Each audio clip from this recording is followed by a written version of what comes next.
Pooh Shiesty's return, from federal time to risky moves. Pooh Shiesty just came home from federal prison after serving for years.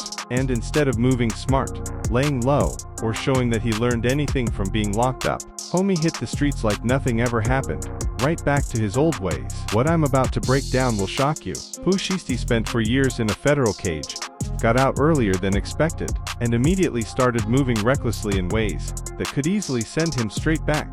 We're talking about a rapper who had everything to lose, a man who came from the bottom, became a millionaire, did hard federal time, and came home acting like prison was just a vacation. The changed man who didn't change. Physically, Pooh Shiesty looks different, but everything else about how he's moving is exactly the same as before he got locked up. Within days of being released to a halfway house in Dallas, Texas, Pooh was already back on Instagram posting stories that should worry anyone who actually wants to see him stay free. And we're not talking about normal, "I'm home" celebration posts. We're talking about content that shows him actively breaking laws while supposedly under federal supervision. Check this out.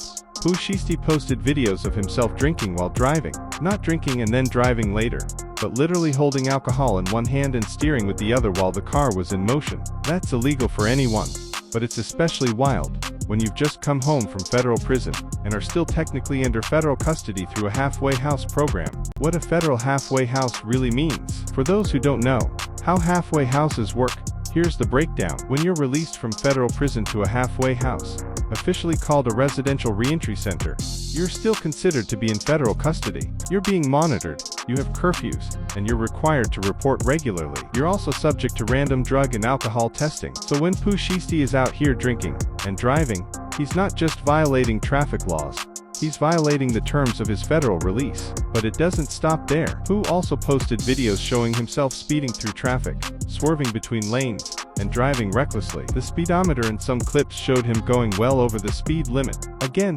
this isn't just wild behavior on social media. This is potential criminal evidence that could violate his supervised release. Driving without a license. Here's where it gets even crazier. Pooh Shiesty spent 4 years in federal prison, which means there's almost no chance he still has a valid driver's license. Licenses expire, and you can't renew them from behind bars. So let's connect the dots. He's drinking and driving, speeding, driving recklessly, and doing it all without a valid license. Driving without a license might sound like a small thing, but when you're on federal supervised release, even a minor charge can trigger a violation. All it takes is one traffic stop, one cop running his name, and realizing he's supposed to be in a halfway house, and Pooh Shiesty could be right back in federal custody finishing out his sentence. 2. Addressing the elephant in the room.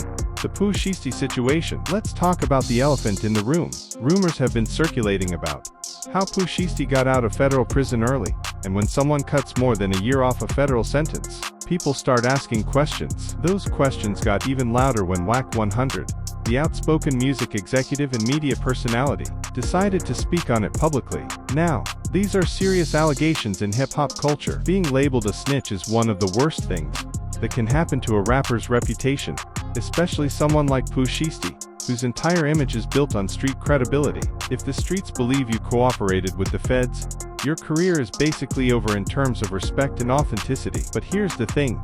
Wack 100 didn't provide any evidence for his claims. He didn't show paperwork or proof of cooperation.